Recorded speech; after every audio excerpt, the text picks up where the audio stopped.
The meeting is called to order at 5:33. Now we have introductions, so we do roll call and then after roll call, we do introductions around them. Okay. Chair Emma Wood, Present. Vice Chair Jenna Biondolillo, Kathleen Hammer, Chris Lambert, Cody Phelps, Present. Catherine Sturden. Okay, thanks. And Englewood School Liaison Dwayne Tucker. Present. Absent, we have Laura Herrera and Councilmember Prang. Staff, we have Director Christina Underhill and Recreation Manager Allison Boyd. Thank you.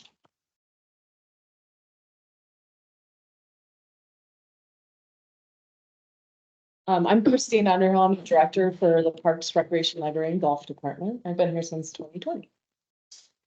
I'm Allison Boyd. I'm the recreation manager, so I supervise operations and people at the Malley Recreation Center, the Englewood Recreation Center, the farm training, and the field rentals, and then the city events.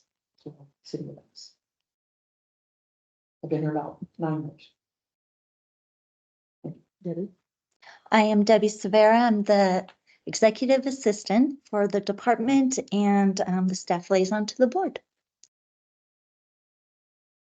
Cody Phelps, I've been on the board commission 2 years, I believe now. I live near Bates Logan Park. Cat Hammer, just joined. I currently work for the city or the county of Arapahoe in the land use division department. And I don't live too far from Oxford and Broadway. Hi, I'm Dwayne Tucker. I'm here as the liaison from the Englewood School District. I'm on the school board, and I actually live just a couple blocks south of the high school. So. Welcome new members. Sorry, welcome new members. Good to see you. Great. My name is Emma Wood. I've been running the board commission last summer. And I live across from Cushing Park. And the garden that's over there, the community garden, which is fun to be part of. I've been an Englewood resident for more than 2 years. My name is Chris Lambert. I live just south of Miller Park. I've lived in Englewood since 2016. I have a home just on Cherokee Street. We worked in the fitness industry for a while, ran a couple of U-Hauls around town. So and this is my second meeting this month. Catherine Sturden. I've been in Englewood for about 10 years now. Love it. Can't see myself anywhere else. And I'm in the Rotolo Park area. I'm Jenna Biondolillo. I'm Raised architect. I've been in Englewood for about 1.5 years, but grew up in the area for a while and came back. And my husband and I live near, Broadway and LU basically.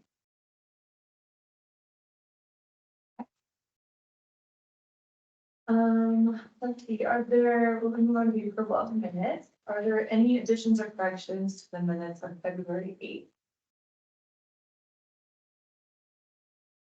If there are no corrections, a motion to accept the minutes of February 8th as written. We have a second. Alright, all those in favor of approving the minutes, please say aye. Those opposed say nay. Okay, the motion is accepted, the minutes are approved. Moving on to recognition of public comment, Debbie. Do you have anything? We do not. Okay. Moving right along, Director Underhill.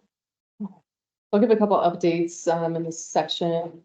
So we are potentially going for a Parks and Recreation bond come this November on the ballot.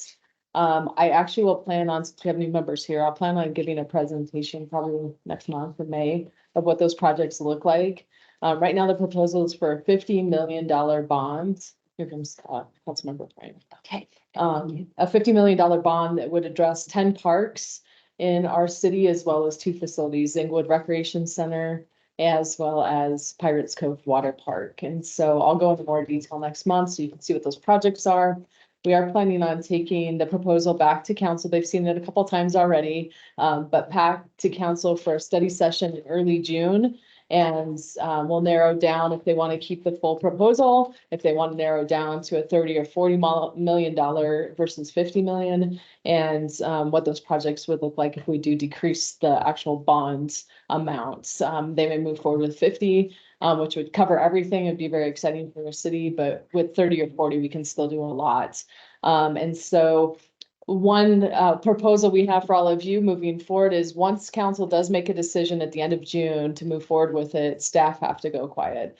We can't participate in talking about it anymore. Really, we'll have factual information on our website, but then we would rely heavily on our residents that support it, that are excited about it, such as you all, hopefully.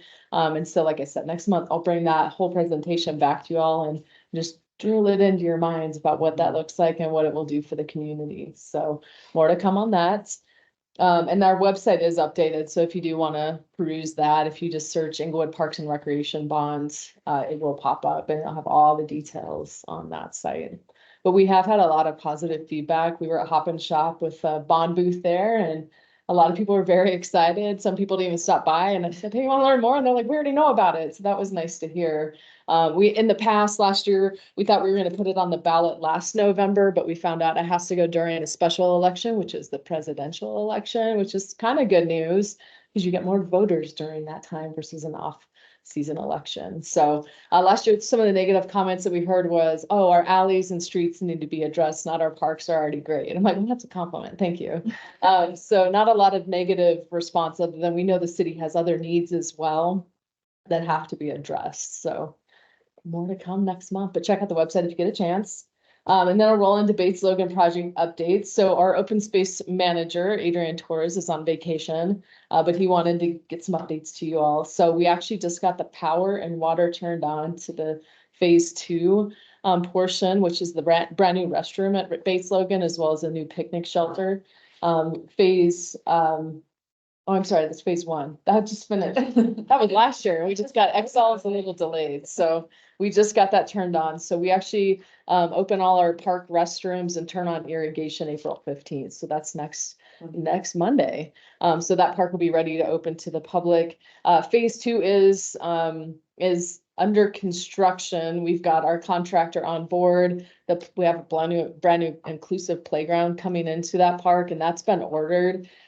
We are going to keep the park fully functional this summer. We were hoping to go into construction right away and get everything up and running, but the playground has been delayed delivery about 6 months. It may be in sooner, and as soon as it comes in, we'll start the construction of that. So look for possibly this winter a ribbon cutting if all goes well with that. But phase 3, we just submitted the grant for phase 3. We're asking $600,000 from Arapahoe County open space grant for this. We have our fingers crossed. We've been very successful with open space grants with Arapahoe County in the past. And the overall project is around 1.2 million. So we have the other half of that matching piece as well. And so that would be a little bike pump track, bocce courts, basketball court. We might get basketball as part of phase 2. It's looking really good, like we will. And some improvements to landscaping and irrigation too. And that would finish off that park. So we have 2 fully completed parks in our system. Baker Park we did in 2022, and then Bates Logan would hopefully be finished in 2025. So those parks are not being addressed as part of the bond because we're doing that through grants and previous projects.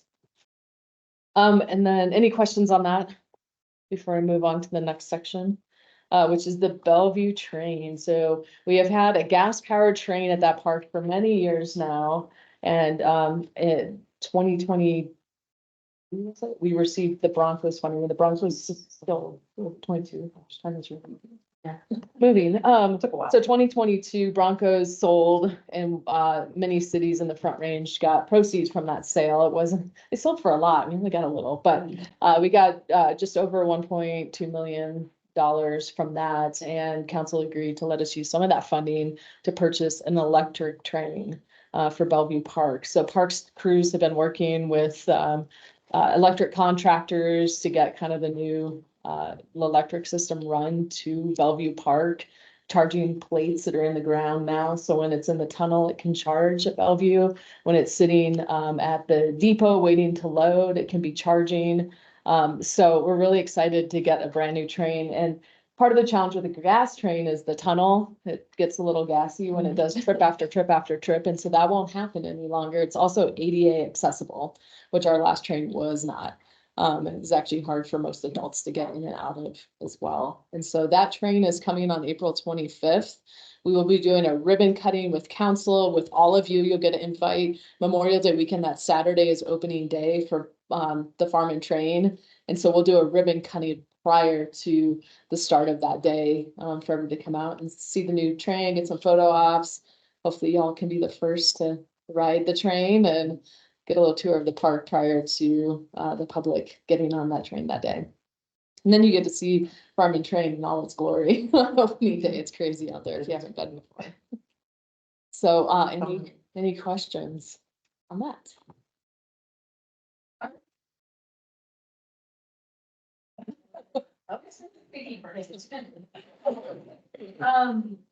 This doesn't change anything to the ticket price. The ticket price went up 50 cents from last year. We are selling the punch pass, so that price actually remains old prices, $2.50 per ride or visit to the farm. And we hadn't raised the price in Years. many years, and it was already in the works to. And the cost for the train's already covered. Yeah, we've already paid for the train. Yeah, train is paid for through the Broncos funding, so. Oh, yes, yes. And some of the funding was also taken from our Conservation Trust Fund, which is lottery funds that come in. So, yeah, the train is covered, but honestly, the cost of the ticket covers our staff that are out there and utilities now that it's gas a little less. Animal food. Animal food. Session. We have concessions out there, little stuff you can buy, but. We'll talk more about that when we do another bond proposal. Yeah, I'm That's showing, because where the proposal for the farm is a brand new farm. It's very outdated, so I hope you all get a visit this summer and come out to the ribbon cutting Memorial Day weekend, if you're in town. hopefully. Are you Laura? Yes. Hi, For welcome. being late. I did. Oh, cool. So, This is dropping on the agenda. It says- Oh, really? Yeah. So I went there first too. oh, darn it. Yeah. Just, you know, this commission travels, we go out and about, especially in the nice months, we'll have a meeting over at River Run. Park over by the golf course, we'll be at Pirates Cove, we actually have a volunteer appreciation event that you all are volunteers technically as part of this commission, so you get to participate in that, so we'll have a quick meeting and then you get to go play at Pirates Cove Water Park afterwards.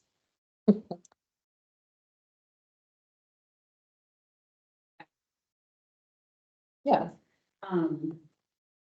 So phase 3, part of the proposal and the design is bike paths.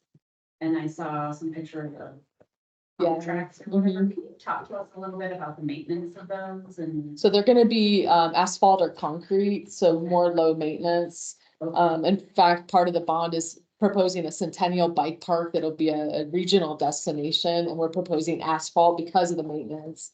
We don't quite have enough staff, we'd have to hire more to really maintain a bike park or this pump track that we're proposing, so it will be a concrete or asphalt base.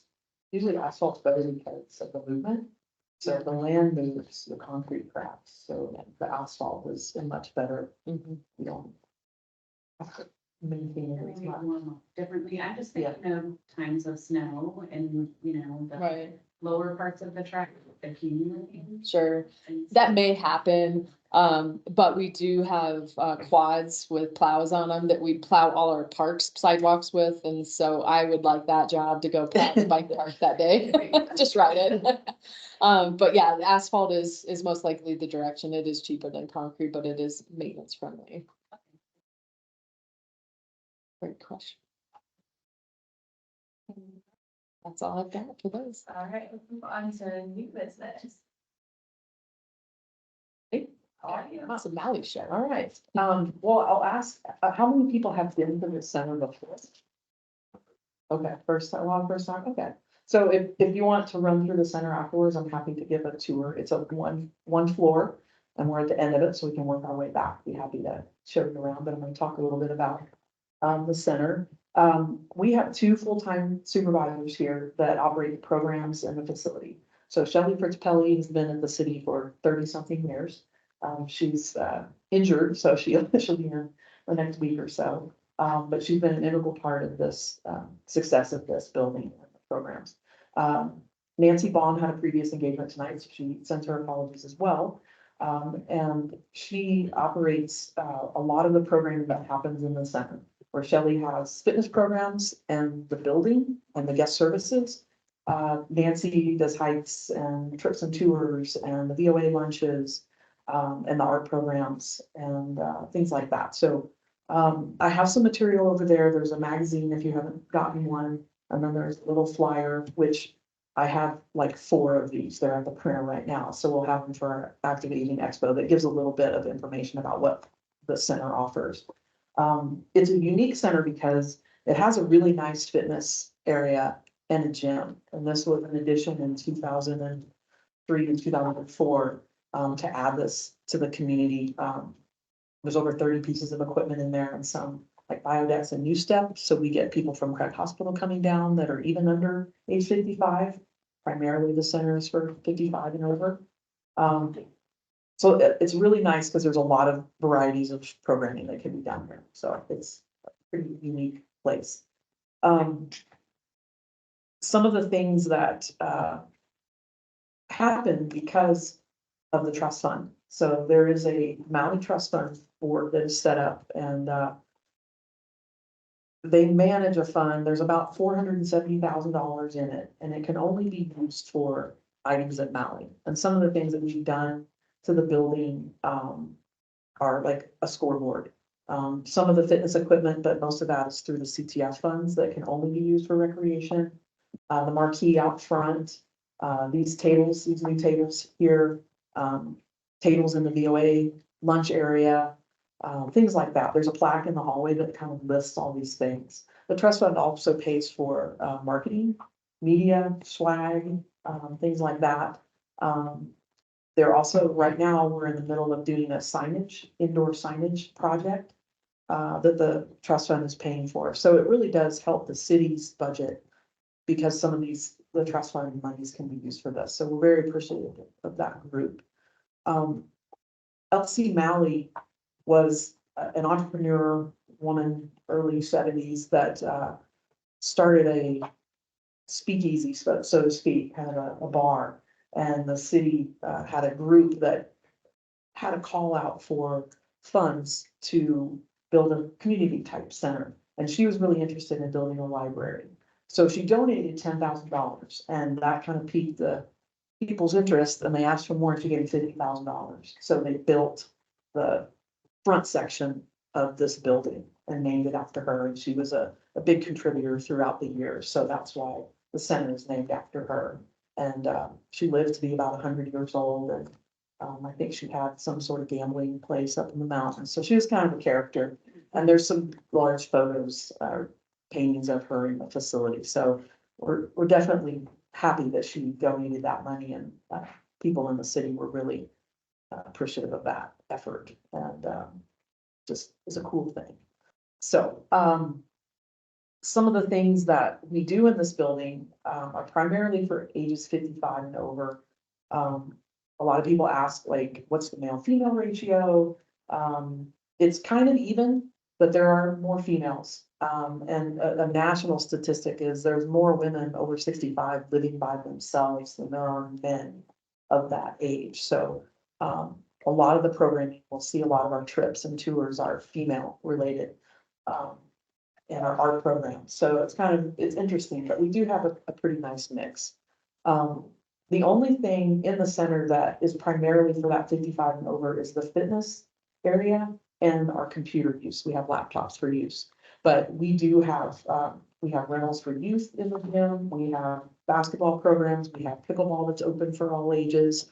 Table tennis is open for all ages. And we're doing a big push this year for intergenerational programming. That's kind of a big thing for seniors to be healthy and they feel better when they're around younger people.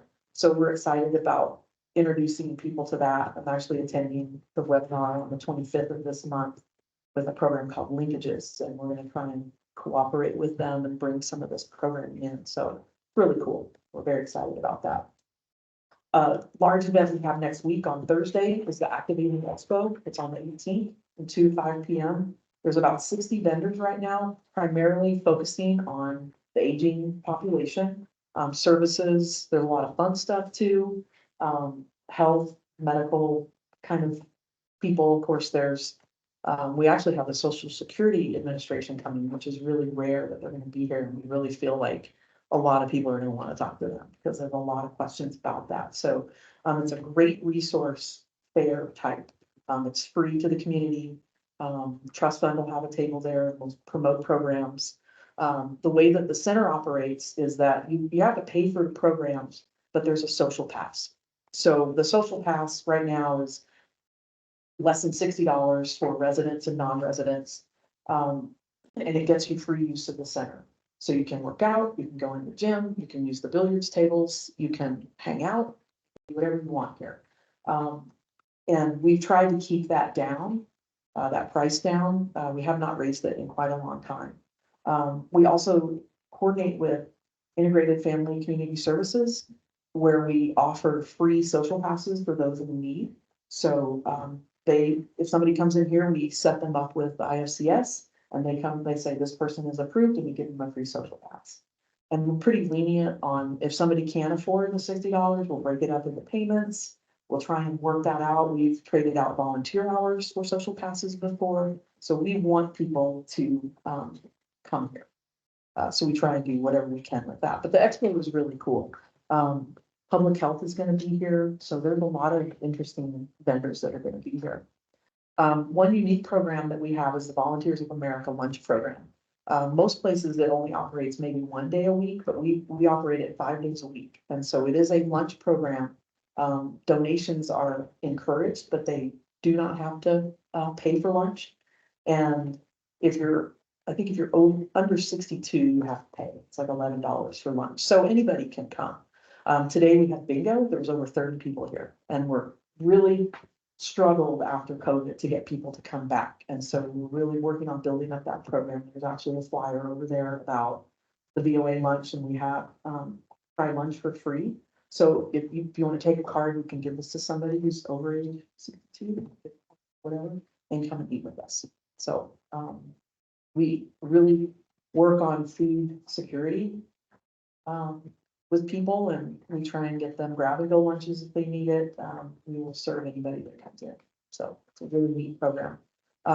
We do get a stipend from Volunteers of America. It's about $9,600 a year to help offset the cost of somebody to run that program. And we're actively searching for that position right now. We have kept it unfilled because we have staff that's able to coordinate that, but we really need help, and we want to expand that position to work on those things, food security, socialization, things like that. So we're excited to get that. We have quite a few applicants, and we'll be doing that now. Watching my time, like 3 minutes. The wellness insurance programs, we call them the WIP programs, basically Silver Sneakers, Renew Active. So those are the Medicare programs that people can get through their insurance companies. To give you an idea, the 2 big programs that we do right now, Renew Active and Silver Sneakers, we get reimbursed about $120,000 a year. Last year, 2023 was $132,000. So it goes up, and it is an agreement that we have with them. So it's, if you come in and you come in 20 times a month, we only get reimbursed for 7 of those times. So it's not every time, but that's okay, because we want people to come in and get healthy and be healthy. So that's a really unique program as well, and we're very lucky to have it, that we have been able to expand what we get reimbursed for. So if somebody comes in and swipes their card for billiards, we get reimbursed for that. Mainly it's for the fitness programs, and our only requirement is that we offer 1 Silver Sneakers class at the rec center and at Malley here. Free use of the track at the rec center, so those programs are operated at both places. So it's a really neat amenity for a lot of people. A lot of people wouldn't even be able to come here if they didn't have those wellness insurance programs. So we work hand in hand with those insurance companies and for people that come in, how can we get you here? Because you don't need a social pass if you're on one of the WIC programs. So that's why when I give you the numbers about social passes, it's 400 people. There's way more people that come here, but they're gonna have that insurance program. Any questions? Gonna try to get through those. One of our most popular programs are our trips and our hikes. We're one of the few places that do hikes in the area and the places that we go, and we have permissions, contracts with National Forest Service and monitor those. So we're able to go to some pretty neat places, and we rely on our volunteer hikers to help us with that.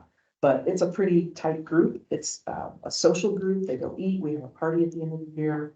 We do that spring, summer, and fall. So it's a really neat program, and we use our smaller bus, our 14-passenger bus, for those, usually to get for those. Our trips, you can check some of them out in the magazine. They're very varied. Most of the trips are recommendations from people. And we go to Rockies games, we go gambling, we go to teas, we go to Meow Wolf, tonight they were going to a supper club. You know, so we try and do lots of different things to get people active. Currently, we're trying to purchase a 14-passenger bus. Our 14-passenger bus should have been replaced COVID year, so 2020. So we've, you know, it's $140,000. So they're very expensive. And our bus right now is not ADA accessible. So we would like to have that and accessible. And you don't have to have a CDL driver for it. Our other bus is accessible, but you have to have a CDL driver. And to try and find one of those during the day, we're lucky we have two, you know. So if you know anybody, want a part-time job, you get free meals and fun trips. So you can check those out in the magazine or online. One of the unique things that we did a few years ago, we repurposed our library into a buzz resource room. And so it's an area where people can go and pick up flyers, pick up material. They can meet with people.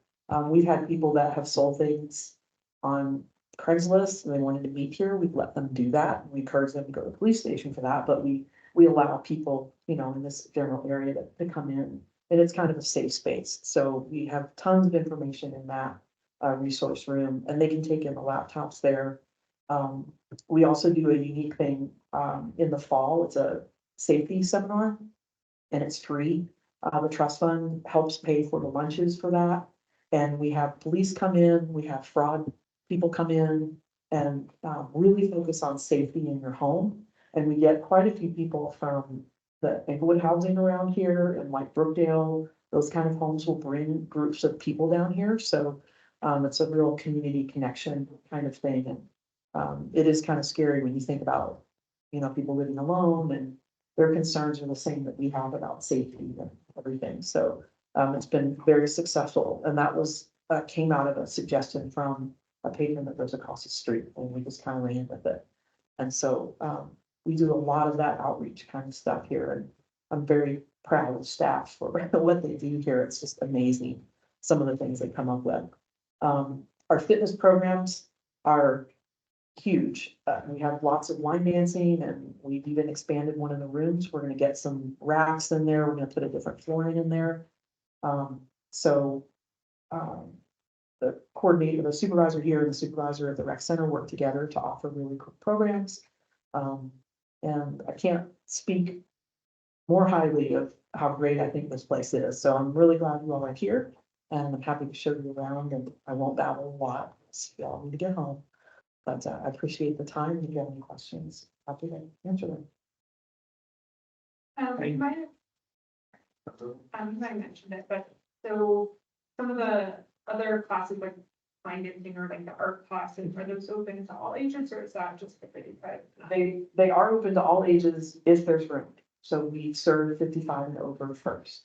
And we had, unfortunately, we lost our pottery instructor. He had to move away, but we even added a Wednesday night class, which has under age 55 in the evening. So it's kind of nice. But we have trips that people will bring their grandkids to.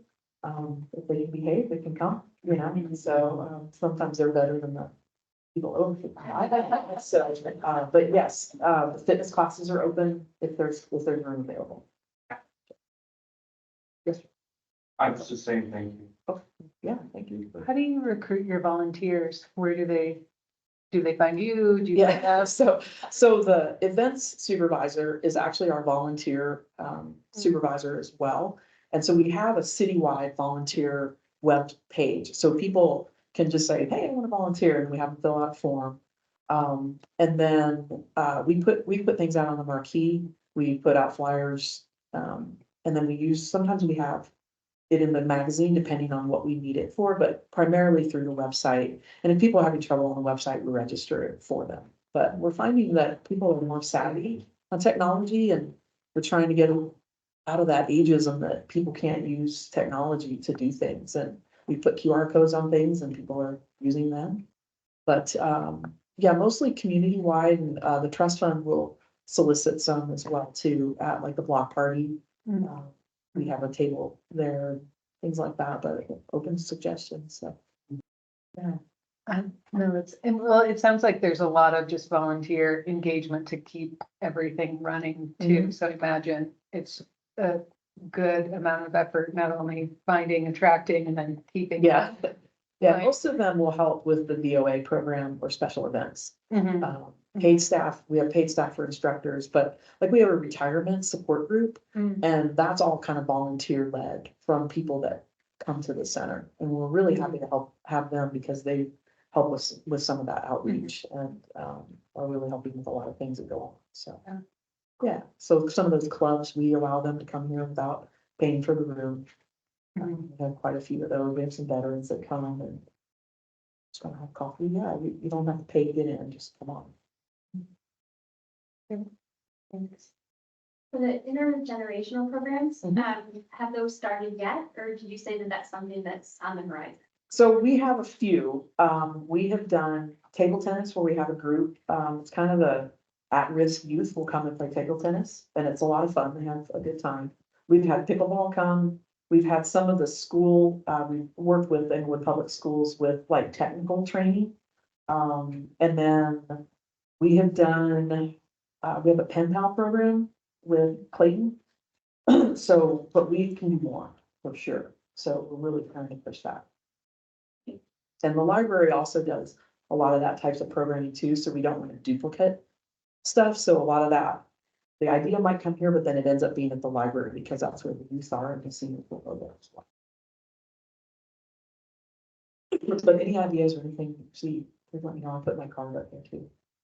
This is kind of a silly question, but for like that programming, the inspiration and getting just the start or like of ideas, where does that generally come from? Are you hearing about that from community members? Is it like other cities that you hear, oh, they've done this and it's been successful, this is how they did it? How do you Yeah. kind of like get Kind of all started? of that, you know, Okay. we'll see what other cities are doing. There's an active aging group, and we're tied in with the Colorado Parks and Recreation Association and Active Aging. So those groups, like Nancy will go to their meetings and they'll talk about programming. And she actually brought back a program we're gonna do this summer. We had done it years ago about death. It's kind of an odd topic, but people ask for it and it's a unique program. So we're gonna try and offer that. But a lot of the things do come from the supervisors, because that's what they do, is they work with that. But, you know, she inherited a lot of these things, and especially with trips and tours, those change all the time. Like they can be really different, and, you know, it's an Olympic year, so maybe, you know, try and do something based on that. So, those people that coordinate those programs are very innovative.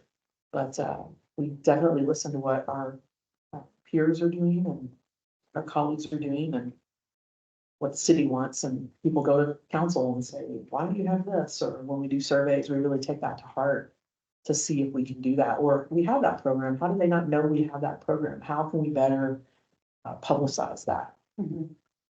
So that's usually what happens. I get a lot of those surveys back. I'm like, we do that. Yeah, we do that. How do we let people know that? So that's why that guide is really important. And I kind of lead the magazine for our section with communications, and we work really closely together to try and get everything in that magazine, because most of it is what we do, Parks, Recreation, Library, and Golf. Cool stuff. Thank you for so the much. extra time. Yeah, sure. Appreciate If there's any questions, we can come back to the meeting. But let's move on to an Earth Day celebration. Yeah, so this is an exciting month for the city, not just Parks, Rec, Library, and Golf is doing a bunch of things, but the city as a whole. In fact, right now we've got a composting 101 class going on at the Civic Center. We had native planting, which is a hot topic as part of our bond that we're going after, a lot of turf conversion into native areas in our parks. So that was a class that was offered.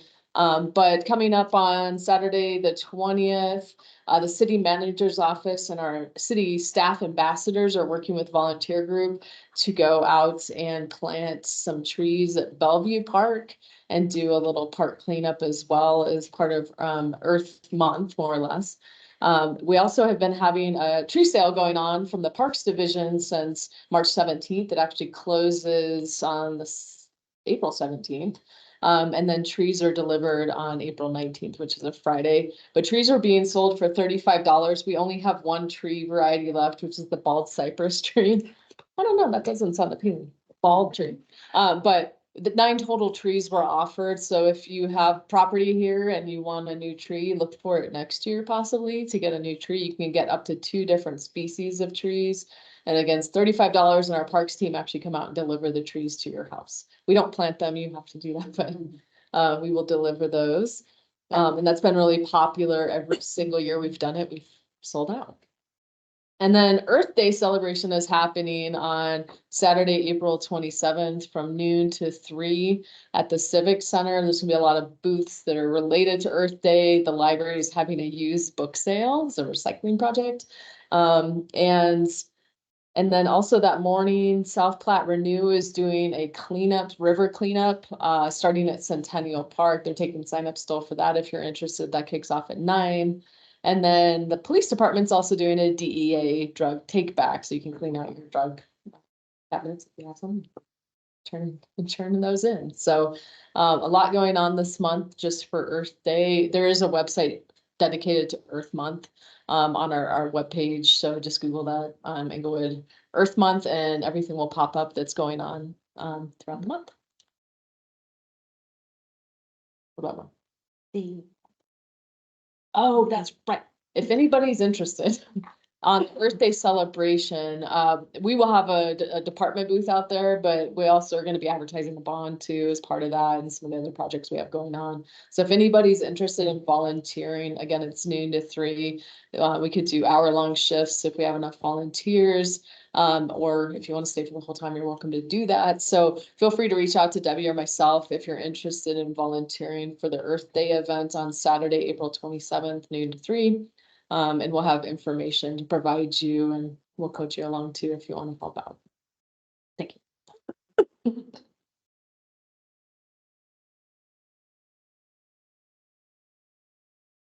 So what we call this acronym, the PRLG.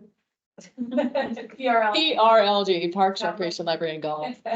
So every year we work on the capital improvements budget, and this year we're requesting just that the Parks and Rec Commission approve what we've proposed. We have multiple funding areas for capital projects. For Parks, Recreation, Library, and Golf, Parks and Recreation have both the Open Space Fund, which is funded by Arapahoe County. That's a 1/4-cent sales tax that was approved by Arapahoe voters 2 years ago. It's indefinite, which is wonderful. For Englewood annually, we get about $1.2 million that goes back into our capital funds. That's how we fund some park improvements. We actually fund 2 staff out of that as well. And so that's an amazing fund. Not many states have that, or counties have that. And so it really helps the city as a whole be able to keep our parks looking beautiful. The other one that we have is a conservation trust fund, and that's lottery dollars. So every time you buy a scratcher or lottery ticket, you don't win, it goes to our parks, which is great. And so that helps us do upkeep at the rec center with new equipment, and Malley with new equipment or facility improvements. Pirates Cove Water Park utilizes some of those funds to get new furniture, do improvements there. And so those are dedicated with Parks and Recreation. The city can't use those for anything but that, which is great. But what we're doing, this doesn't really impact Parks and Recreation Commission much. There's some new projects that are being proposed as part of the capital improvement, capital project fund is part of the capital improvement fund. And then the PIF, which is the public improvement fund as well. We don't have any items called out as new projects, but there are, I'll tell you what we do fund out of. So the capital projects funds, recreation has art in public places. So we have a cultural arts commission.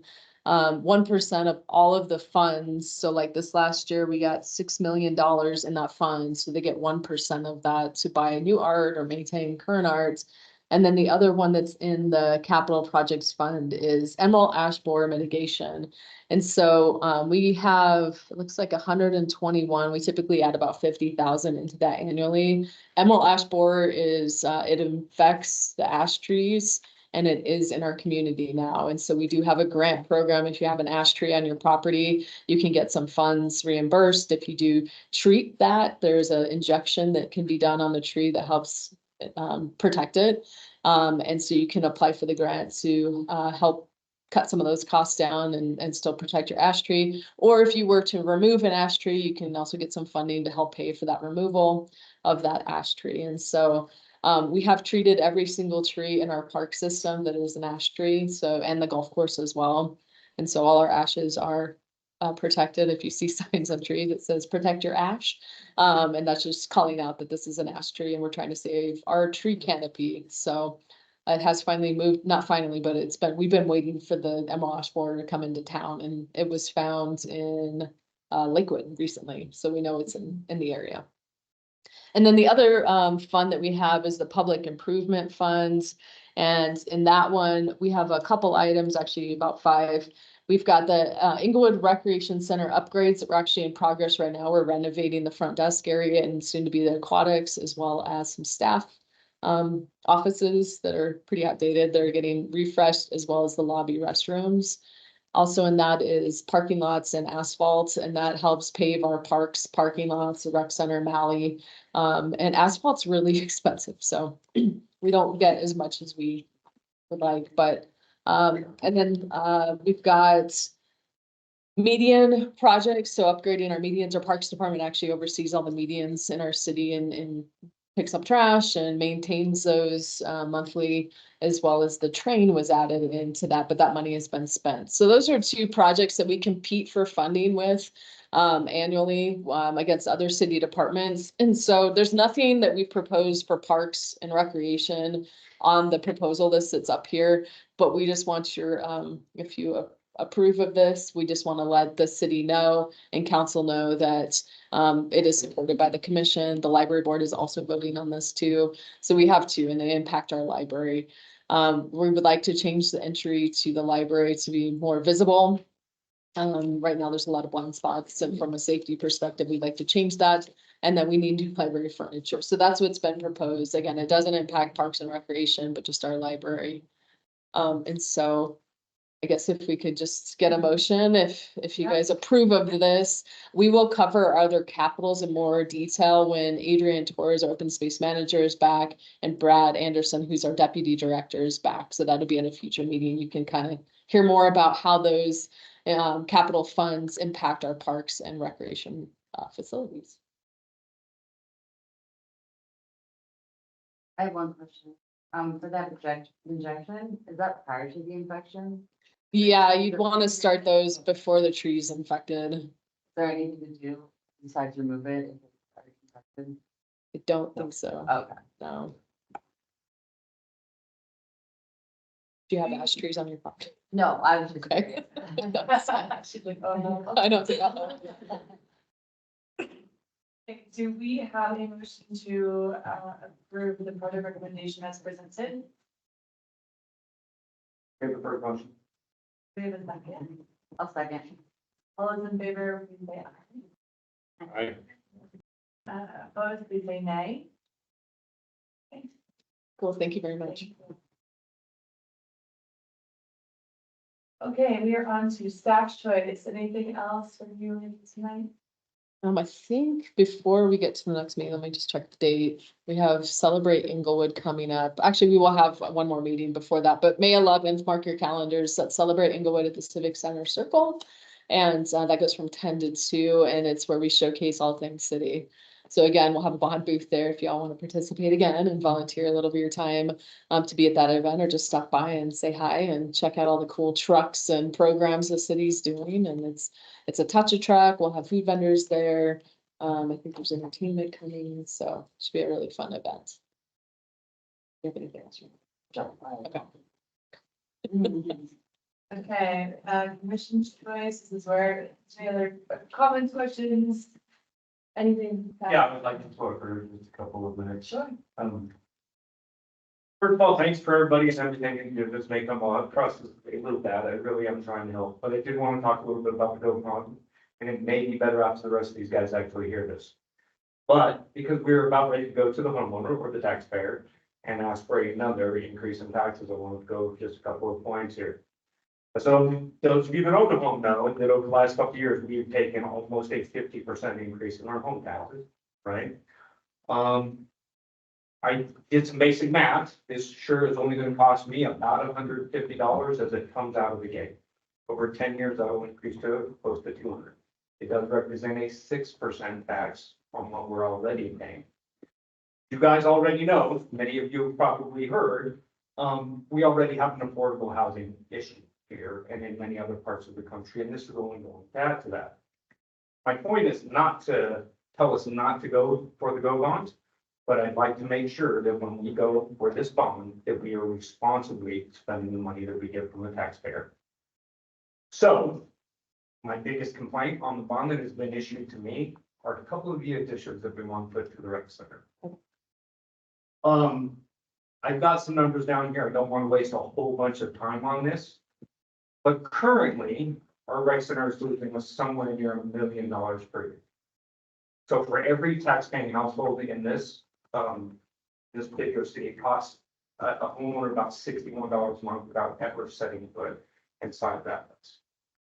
To give you an idea, and you guys probably all saw the emails and the numbers on this, we average about 300 people in that place per day. If we times that by the 350 approximate days that it's open, that's about 105 visits per day. Which means that again, as a homeowner, it costs us $9 to let somebody use that facility every time somebody walks through the door. Okay, now that's if each and every person of that 105 person was a different person. Now, if I went to that place 300 times in a year, or those 300 people were the same people visiting each and every day, that number jumps up to almost $3,200. In other words, that rec center currently is costing us $3,200 if it was the same 300 people using it per day. That rec center currently is servicing less than 1% of our community. So, Christine, if you'd like to make this known, my objection is pretty big against the surf simulator. I'm not saying that we should not invest $10 million in the rec center, but I think we need to think of different ways to go about investing that $10 million to make it more attractive to most of the people that live in this community. Do you have any recommendations? I do, but I don't know if now's really the time to tell these guys to see this. I think maybe Wayne will help me out a little bit on this. We have 960 square foot of cardiovascular equipment in that unit. I mean, that is a very small place. I don't know if any of you, other people go to a Choose Fitness or maybe even the Anytime Fitness down the road. That's a very small portion compared to what you will see in those gyms. And if you go into any one of those places, you will see those places packed from 4:30 to 8:30, not being able to get on a check. Our free weight area, the selectorized equipment in there is small, it's dingy, it's not going to attract a young workout professional or somebody. Our hours are fairly bad. If we were to invest $10 million, I would say, let's instead of put a surf simulator, let's add some basketball courts in a different room. Let's put some treadmill equipment, some weights into current gymnasium and make it a place where people that work out on a consistent basis will spend. Right now, you have to spend $32 a month for a facility that's kind of small, dingy, doesn't have the equipment that most people want to use on a daily basis. when you can go 1 mile south of there and spend 25. So yes, I do have some recommendations. I do really think if we're gonna invest in the rec center, that we need to direct those funds differently. Yeah, go ahead. So I think you're, referring to the questions that you had that were answered. Yeah. So the annual visits at the recreation center with everything is over 225,000. Okay. I think the information you had was for the drop-in use, like more of the drop-in, like the swimming and Okay. things, so it didn't count some of the classes. So it's pretty close, so it comes to about 8,600 people a day. You spread that out, so it's a little bit different than what you said, but the point I understood with Right. how that. It's not the same 300 people every day. I understand that too, Yeah. but it is costing us somewhere. Yes. My calculations between $9,000 and Yes. $3,000 Of course. to service a few members of our. Yeah, I think that those questions were, it just was the information, just like I understood it, but like for somebody, oh, that's not drop in, that's just drop in, that's not including classes and rentals or whatever else is going on. So I wanted to say I that. agree. Yeah. I should have asked the question, how many Yeah. visits do you get each year? Yeah, it's about And I agree. 225 and about 100, but anywhere between like 90 and 110 here. So it's kind of half here. It's definitely a smaller place. For sure. The equipment that you're referring to, that techno gym equipment and the equipment here was bought 2017, 2018. And right now, we're putting together our equipment purchase for cardio upstairs. And the quotes are coming in about 50 grand, so we're replacing some of those treadmills and things like that. So, the selectorized equipment, the equipment that's in the middle of the room, they don't make that anymore, and lots of people like that, but when that breaks, that will have to go somewhere else. We just had, Commercial Fitness come out and map the area upstairs and the area downstairs to better see where the equipment could fit in different types of equipment. So we're actively doing that, and some of that's based on the survey as well. Just for the equipment, just to answer some of that we will be getting new equipment this year, which there are some aging pieces, but the overall equipment is about 7 to 10 years in a lifespan. Sure. And so it's coming up to that, so, Okay. yeah, so. And I'm looking at where my equipment's. Absolutely, yeah, I'd love to Still works talk more, more. people love it to that. Yeah. What I'm saying to you is, for some reason, it's not attracting the best part of our community. If we even double those numbers, we're still only servicing at $1 million loss per year. Yes, point taken, sure. Under 2% of our population, right? And again, it's not, I understand the rec center is not a gym, right? But for us to have to pay for that facility, we're not doing something right to attract the majority of people. Again, if you go into a Choose Fitness at this time of day, you can't get on a piece of wood. You can't stand in the turf area without being right next to somebody. You can't get into the pool area. So there is something that we can do to attract 10% of that crowd.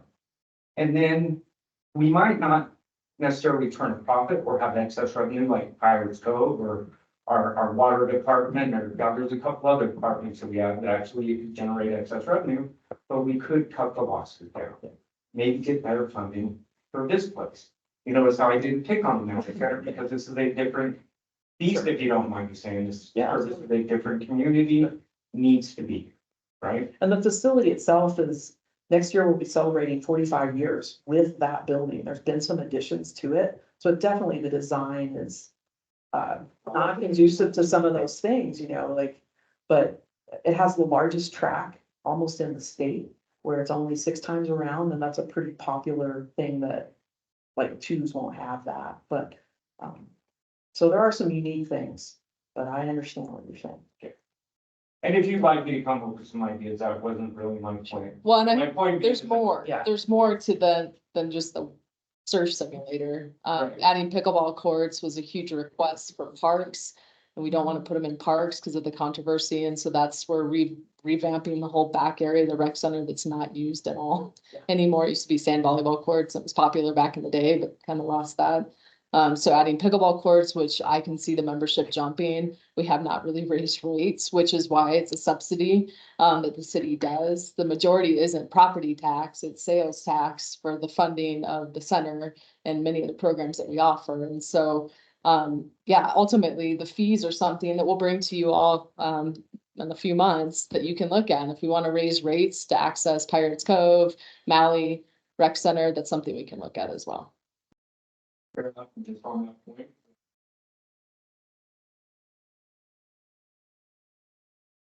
And wouldn't expect that from this particular center, or we can get closer to the right center. No, I don't disagree with that at all. It's just been something that consciously the city hasn't raised rates significantly to cover those costs. And operate at a loss more or less. The golf course is an enterprise fund. I do want to let you know that. So they are self-sustaining. That money does not come back to the general fund. Pirates Cove is not an enterprise fund. So the city supports Pirates Cove. And Pirates Cove typically does return some revenue back to the city. It has varied every year. We never know what the summer is going to bring with weather. And like last June, it was very rainy and cooler. And so we didn't bring in the revenue that we expected. It's only over 3 months. Yeah. Yeah. Farm and Train though does very well. Typically we do generate quite a bit of revenue back to the city for that, which is great, and a cool program that many cities don't have. So another piece that we are happy to have. But yeah, this is ongoing conversation. That's good information. It's good for council to know too, what residents are supporting or not. If there's changes that need to be made, we can definitely look at that. Part of that 10 million is renovating the locker rooms. Number one complaint of the rec center. They are completely outdated. They always look dirty even after we clean them. And so to modernize those, I think that's part of the attraction of new facilities like Choose and Planet Fitness is nice, new equipment and facilities. And that's where we need to get that rec center to, and that's part of the bond. Thank you. Yeah, thank you. I think as a council member, I'd like to hear more about your thought process on the service simulator.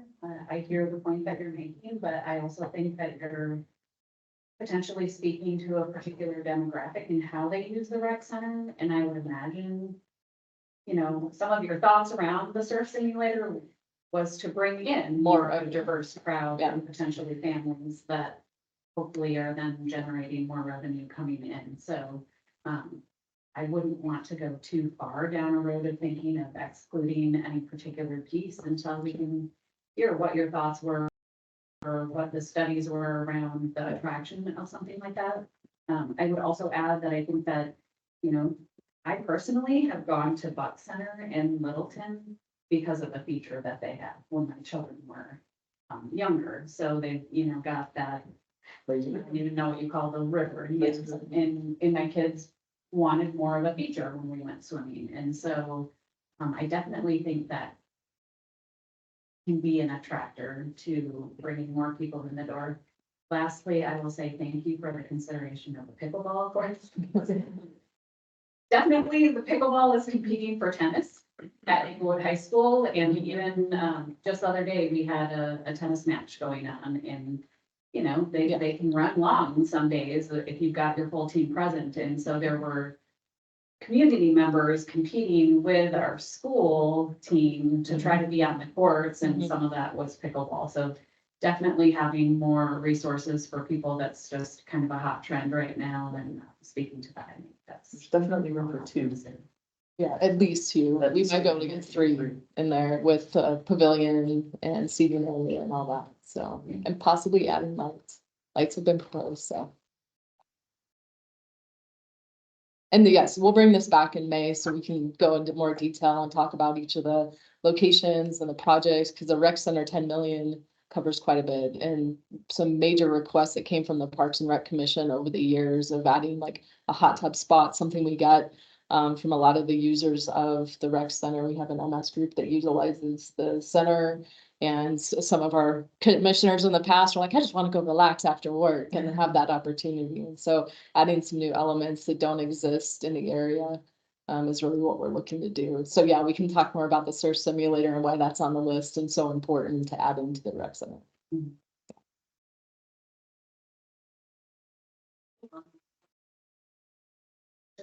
Share with this group the excitement that came from some of the youth that participate in our youth advisory board committee.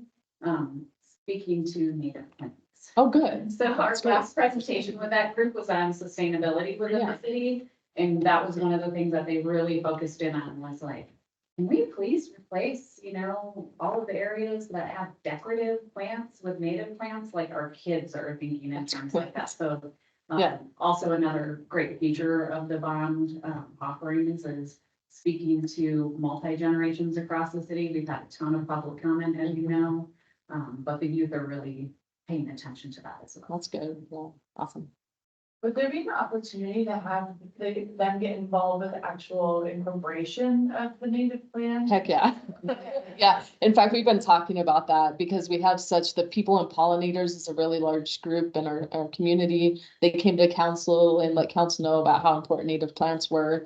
But yeah, there's definitely opportunities and we've been talking about that. We are gonna be doing a focus group with people and pollinators to design the native areas in the parks and utilize our residents. But we have talked about bringing out volunteers such as the youth commission. And we have a large group that really wants to help, so.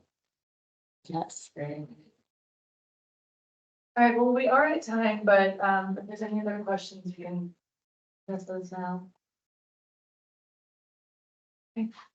And if you do have agenda items that you want to bring up, you can email Emma and Debbie, and we can add those to future agenda items. Typically, staff create these with input from our chair and vice chair.